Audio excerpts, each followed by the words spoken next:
If we can open up a publicly traded platform where any American can invest in these deals, you just opened up the rest of the 99% to invest in these opportunities that are based in hard assets, which give those real estate developers completely new avenues to do business. Now, take it a step further. In real estate, we battle over quarter percents. Battle over quarter percents. Battle, okay?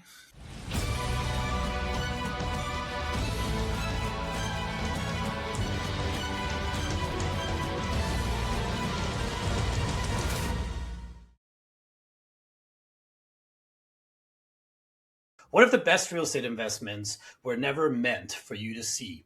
Not because they're risky, not because they're complicated, but because the system was designed to keep them behind closed doors. For decades, institutional real estate deals, private syndications, and large development opportunities have been reserved for wealthy investors and insiders. Meanwhile, everyday investors were left with two options: buy a rental property or buy a T. But what if that gate was finally opening? Today's guest believes the future of real estate investing looks more like the stock market than the traditional property model, a place where investors can discover, compare, and invest in real estate opportunities with transparency, lower minimums, and institutional level deals. Mor Milo is the co-founder of Relly, a platform built to democratize access to private real estate investments and bring opportunities once reserved for accredited investors to a much broader audience. And today we're diving into the hidden world of private real estate deals, massive investing, fractional ownership, and the future of real estate capital markets. So if you've ever wondered why the best deals seem out of reach, this conversation might be changed the way you think about real estate investing. Milo, welcome to the podcast. Mic drop. Boom. Let's go. Lancelot. That was strong. Thank you for the introduction, my friend. Very excited to be here. Awesome. I have actually another introduction just about you. Before building Relly, Mor Milo experienced something that many aspiring investors eventually run into. He realized the best real estate opportunities weren't actually available to most people. Large apartment developments, institutional quality investments, private real estate syndications. These deals existed in a parallel world that everyday investors rarely even saw. And the barrier wasn't knowledge, it was access. As a non-accredited investor, Mor saw firsthand how the system favored wealthy connections and insider network. Instead of accepting that reality, he asked a bigger question: what if real estate investing could work more like the stock market? So, Mor, thank you very much again for being on the podcast here with me. Tell me, why is real estate, doing this to the assets? So the reality is this. If we look at trends in the market associated with how people want to invest, we see more and more that people want access to fractionalization. They want access to small pieces of bigger assets. And you can see that through your crypto accounts, your stock market accounts, your, poly market, and all the other fun stuff that's existing in the space associated with alternatives. But for some reason, nobody's brought the private syndication investments to the table for the average Joe that have been one of the biggest vehicles for the wealthy to grow their wealth that really has been behind closed doors for decades. So what we think is that these real estate investments are much less risky than your cryptocurrency meme coin or your poly market bet or any of the other things that exist in the market that are coming for the retail consumer. And by leveraging things that already exist in the marketplace through the Jobs Act that came out when Obama was in office, we have the ability to fractionalize this real estate, reduce the cost of capital for the sponsors, and give access to the average Joe to vehicles that could generate between 8 and 25% return annually based off hard assets that are institutional grade. Stuff that most wealthy people invest in consistently, but the average Joe has no idea exists.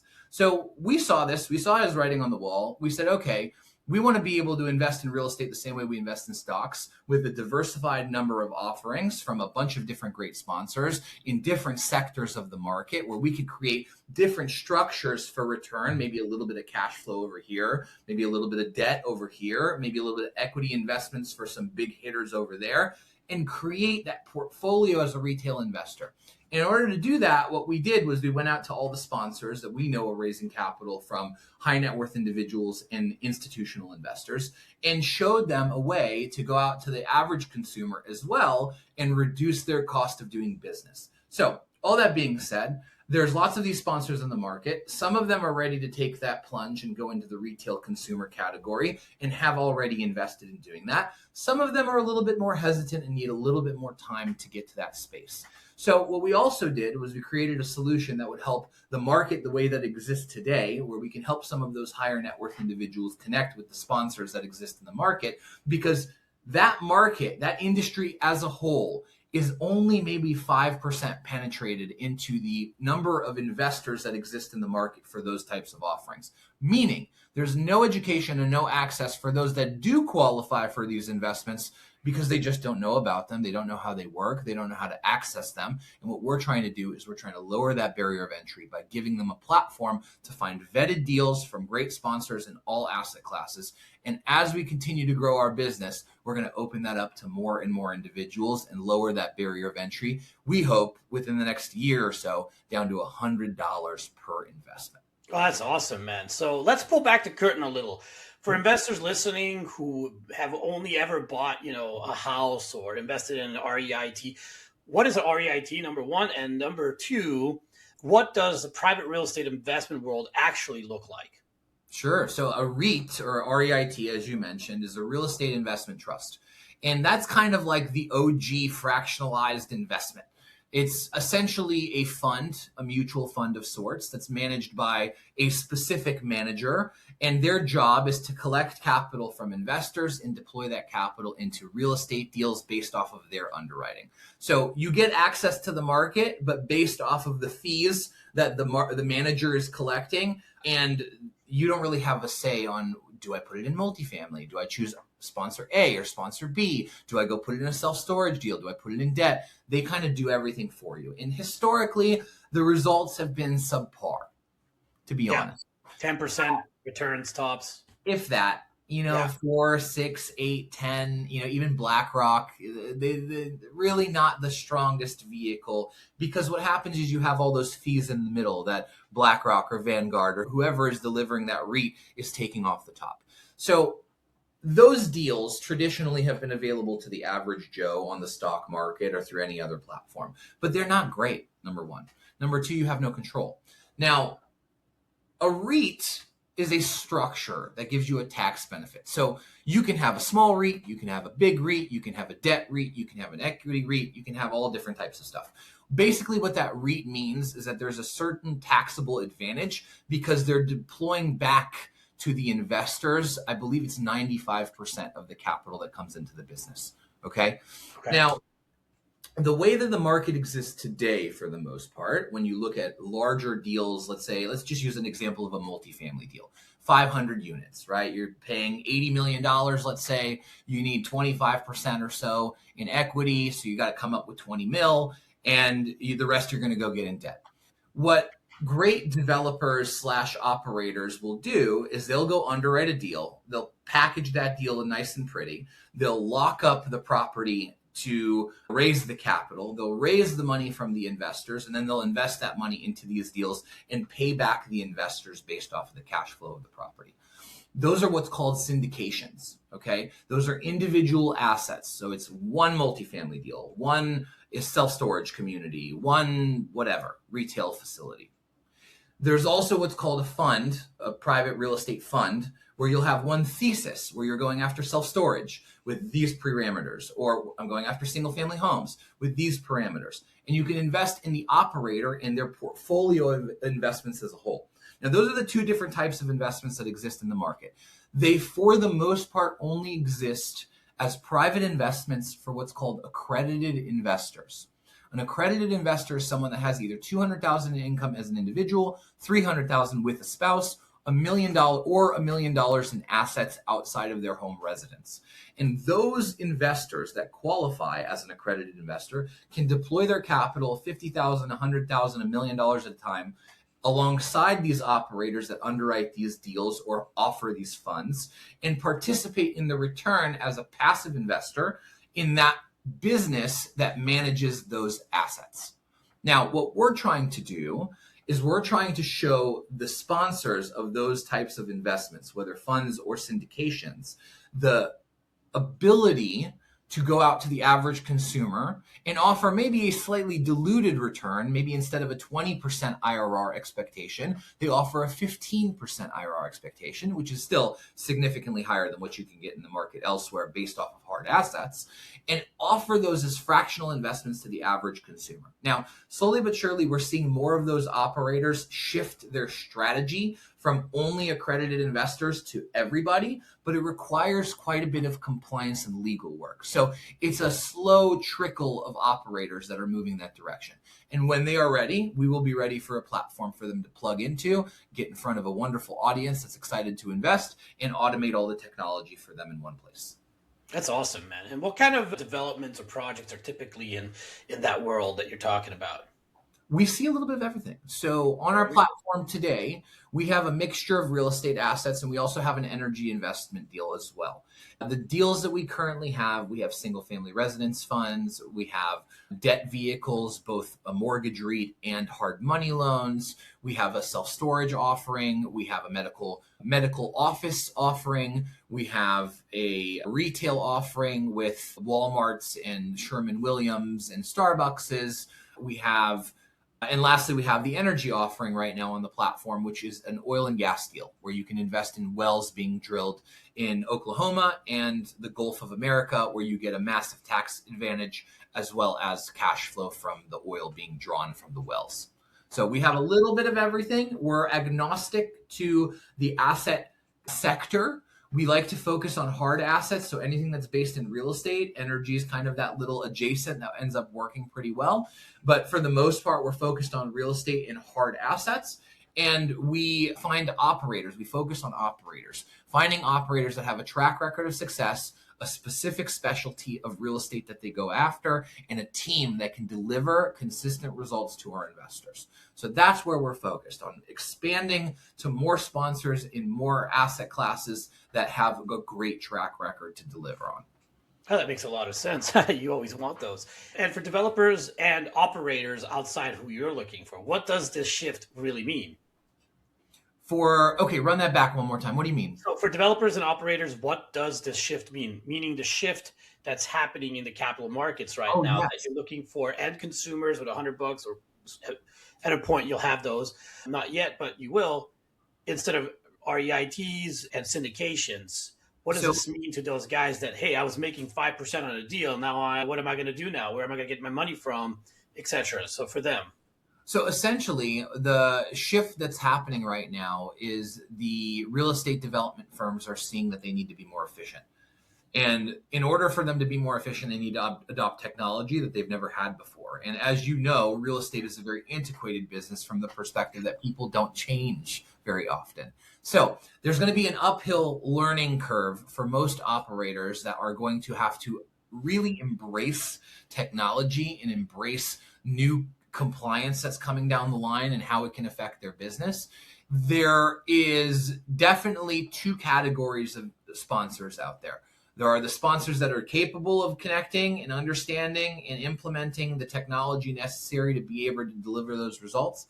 And there are the operators that are reluctant to do that because they had a certain way of doing business and it worked for them up until now. And now, because they haven't kept up with the times of the things that are shifting over time, they now have to catch up in a very big way, and they're hesitant to do so because it's expensive. So, and we actually just had this conversation before the podcast. But the reality is that real estate sponsors have been very spoiled because the deals have been behind closed doors. So there were only so many operators that were qualified to take in capital at that scale. And there were only so many investors that are in the market for them to advertise to. And the majority of those investors are institutions that are actively looking for deals and negotiate back. In this circumstance, there's a massive shift to retail because the real estate sponsors are realizing that if they build a brand that retail investors can get behind, and they can get 1,000 people to give them $50,000 a check on every single deal, their company is indestructible. But where the gap lies is they mostly don't have the sales and marketing skills to outreach, create attention, generate actual interest, build a relationship over time, work a sales process over a long period of time, and then close that customer based off relationship, because retail investors, just like retail buyers, make decisions based off emotion and justify them with logic, as opposed to institutions that justify their decisions with logic and have the ability to battle back on the terms associated with that negotiation because of the amount of money they deliver. So it's a shift. They have to learn how to sell and market their offering to average consumers and connect heart to heart, as opposed to, here's my pro forma, everything looks great. Okay, what's your negotiated terms? Yeah. So let's talk about Relly. You've described it as the stock market of real estate. What's a fascinating, and that is, by the way, a fascinating concept. What does that actually look like for an investor using the platform? Do you have the idea put together? You're going to see charts going up and down. Tell me a little bit about it. It sounds, I love watching my Robinhood account. I have other investments with the brokers and stuff. I never see those because I don't even know what my passwords are. But when I look at my, the charts going up and down and up and down, it's cool to watch. Some days I'm sad, some days I'm really happy. I'm like, what's going on? Is it going to be similar to that, or is it going to be different? Tell me about it. That's the end goal, man. That's the end goal. So the uphill battle that we have as an early stage startup is that the systems are not in place for that to be able to work in the same fashion yet. Yeah. Is it possible? Yes. Can we build it? Yes. And that's what we're going for. Today, the way that the platform works is it's a marketplace. Just like when you sign into Fidelity or E-Trade or Charles Schwab, you have the ability to look through a bunch of different deals that are available to you. You can look through the data associated with those deals. You can look at the sponsors and learn more about their deal. Today, you have to connect with that sponsor directly, because unlike the stock market that we currently see and exists, there's no way for us to have that transact on our platform in real time at this moment. And mostly investors that are making a $50,000 or $100,000 check out to a new sponsor that they've never worked with usually want to meet with the CEO or with the team face to face before they release their capital. So today, it's essentially a marketplace with a matching service where we connect you directly with the sponsor, and we offer a concierge style service to connect those two parties together. Now, as we continue to grow this business and more of these sponsors that have what they call a Regulation A offering come to the table, which is that fractionalized investment opportunity, we will be able to actually integrate a button on our platform that will take you directly to their portal, where you'll be able to invest in those investments on their portal. So that's how you discover and compare real estate deals. Correct. And we'll give you access to a dashboard where you can compare and contrast the deals on the platform to deals in the open market, as well as to benchmarks of the S&P 500, T-bonds, and all sorts of other stuff. And the longer term vision is for us to have that same type of engagement that you have on your Robinhood account. Now, in order for us to get there, we need a little bit more volume of customers, and we need to do what's called a broker-dealer license, which gives us the ability to actually transact on those dollars. So it's a building process. It'll probably take us another 7 years or so, 6 years or so to get to a place where we have the same type of experience like you get on your Robinhood account. But today, we're giving access to deals immediately so that you don't have to wait for another 6 years to be able to have that portfolio, and you can start making investments in real estate today. Yeah, plus you make some money off it so you can keep developing. That's correct. Do that. Otherwise, it's not going to happen. You nailed it. You really did. The real estate sponsors at the end of the day came to us and said, hey, we need accredited investors. Help us find them. We said, great. We're here to do that for you. So let's get to work. And we were able to do that very successfully. So one of the biggest barriers to real estate investing has always been the minimum investment size. I have, $50,000 laying around. I can't really buy anything with $50,000. That property over there is costing $500, have to find a loan, et cetera, et cetera. So how does Relly help lower these barriers, as you mentioned earlier? So was that the part where you said that we're going to collect the money and then invest it in their name? Okay. So essentially the way that works is this. So you can, let's take two examples, $50,000. Okay. Let's assume that you can get somebody to give you 80% loan. Okay. Yeah. So that $50,000 is going to get you $250,000 in house. Cool. Yeah. Not bad. Maybe you'll make a couple $100 a month, but you're going to have to actively manage that piece of property. Correct. The alternative that exists where you can make a little bit more of a lucrative return with no active work out of your pocket based off of a larger deal is you take that same $50,000 and invest it along 20 other investors at $50,000 a pop. And usually it's not 20. You'll have some guys that come in bigger, some guys that come in smaller. And you'll go purchase a $5 million piece of property that has scalability, that has the ability to be priced at exit based off of its rental comps as opposed to one piece of property that you can rent to one person. And what that will do for you is, number one, it gives you the ability to take that $50,000 and invest in $5 million worth of real estate instead of $250,000 worth of real estate. So you have way more leverage, number one. Number two, it gives you a professional manager. Somebody that actually knows how to look at these deals, someone that actually knows how to operate these deals, someone that actually knows how to get you an efficient return on your capital based off of systems and a team that's dedicated to actually managing that asset. Because what most investors forget when they buy a single family rental home is they have to deal with tenants. And tenants sometimes get evicted, and tenants sometimes don't pay their rent, and tenants sometimes mess stuff up. Sometimes they break things, right? So by offloading that to a professional manager with experience and a larger piece of property where he can bring in a team and more effectively maintain that larger asset with less headache and less money, you're going to benefit from all of that. And Correct. Those deals will usually produce sometimes a multiple of what you'll get with your own personal investment in a $250,000 house, for example. Now, there is a tax implication that you get with the single family home that you don't get with the syndication. So there are benefits and there are drawbacks. Not all syndications are made equal, though. Depending on the type of syndication, sometimes you will qualify for some of the pass-through tax deductions from that deal, but it's not guaranteed. It's dependent on your specific situation. It's dependent on the deal. Whereas with a single family home, you have a little bit more predictability associated with the tax component of the purchase. So benefits and drawbacks, but if you're looking for the most efficient return with a professional manager to do the heavy lifting, and you want access to leverage that you can't get by yourself, then the multifamily syndication, the multifamily fund, really any type of real estate fund will give you access to those more significant returns without the heavy lifting. And we're talking about fractional ownership here, correct? Correct. Is it like a JV? Is it like something else? Format? Depends on the structure. Sometimes it could be a joint venture. Most joint ventures don't usually end up on our platform because most of them are kind of behind closed doors from a paperwork and legal perspective.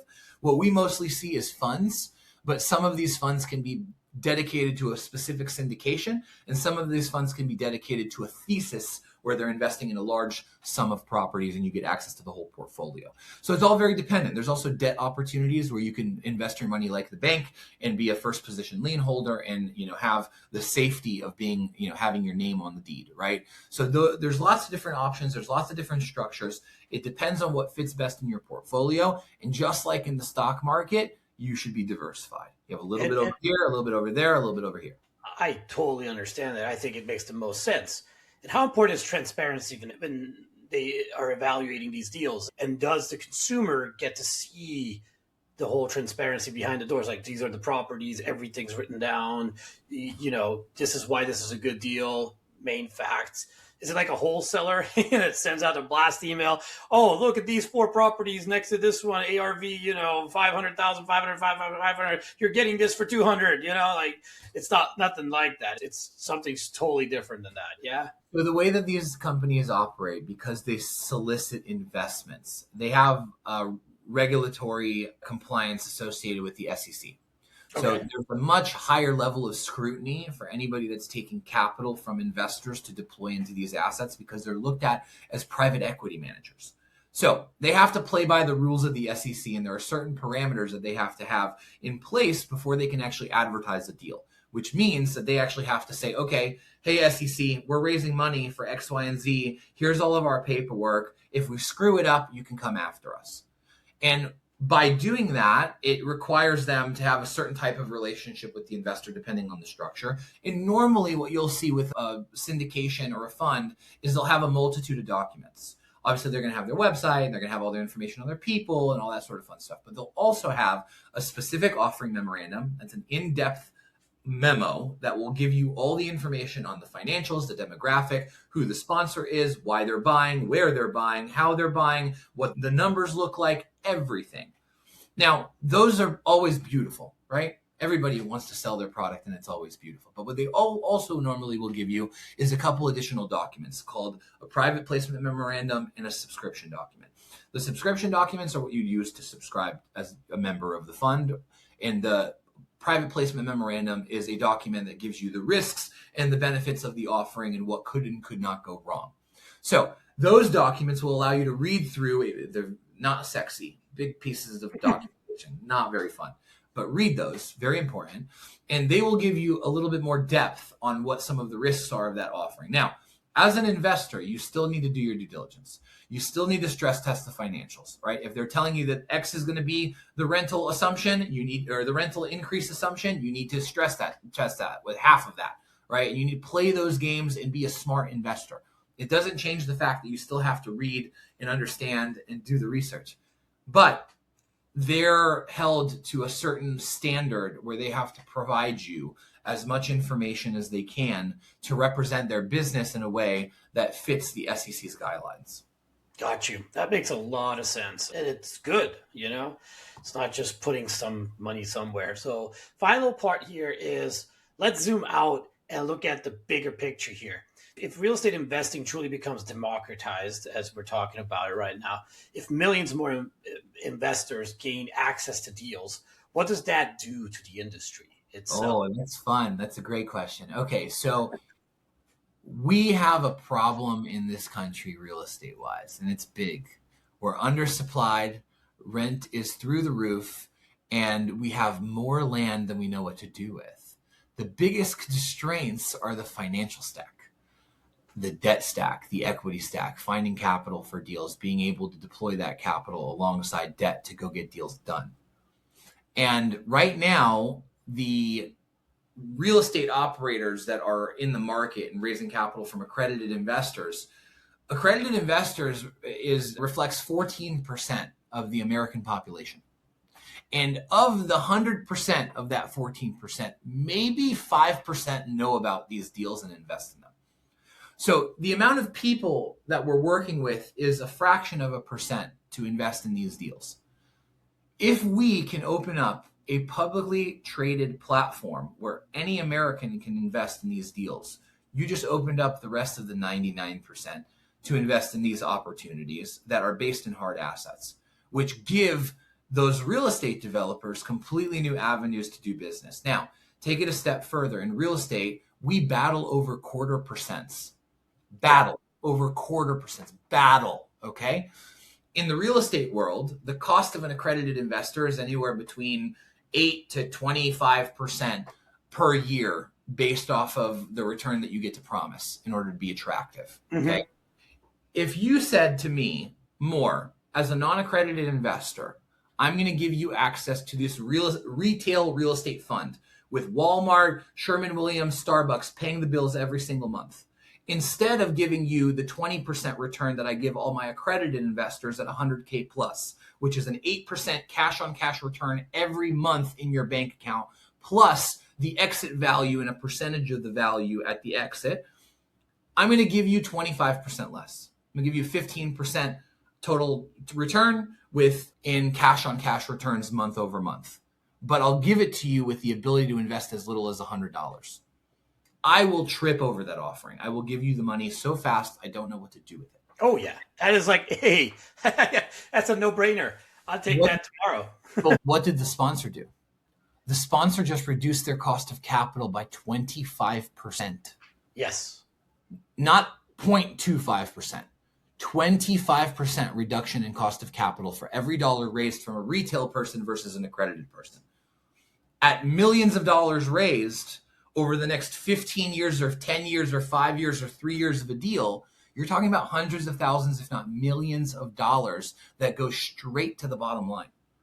profit line, not revenue line, profit line, right? Yep. So by revolutionizing the financial structure of a real estate deal, we can pull a massive benefit by engaging a retail audience that's hungry and plentiful.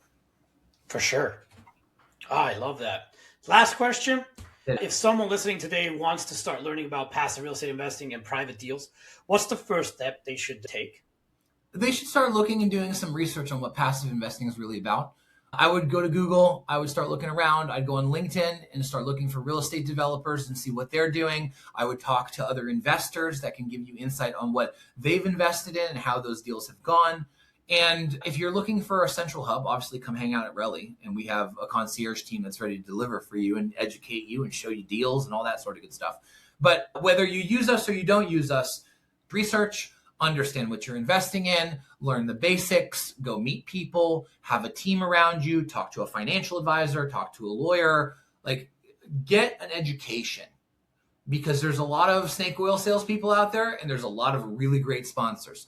But the best way to figure out which one's which is by having a team in place, being knowledgeable about what you're looking for, and actually reading the documentation thoroughly. Mor, this has been a fascinating conversation. What I really appreciate about what you're doing is that it shines a light on something many people never even realize exists. An entire world of private real estate investment opportunities that historically were only available to insiders.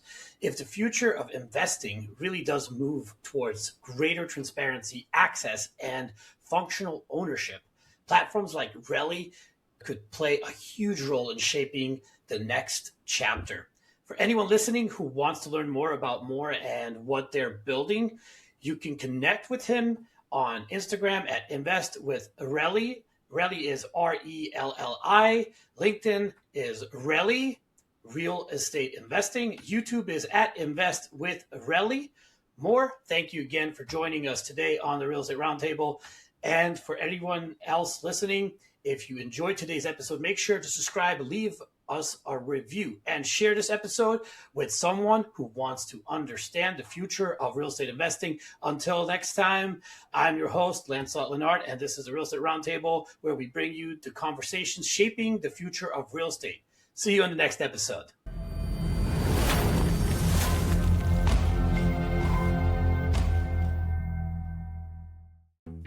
Thank you for joining us on Sir Lancelot's Real Estate Roundtable, where we've unveiled the mysteries of real estate together. Remember, in this kingdom of possibilities, every dream home is just a discussion away. I can help your real estate dreams come true. Just call me at 786-449-7518. Until our next roundtable, may your ventures be prosperous and your homes be filled with love and joy. Farewell, fellow knights of real estate.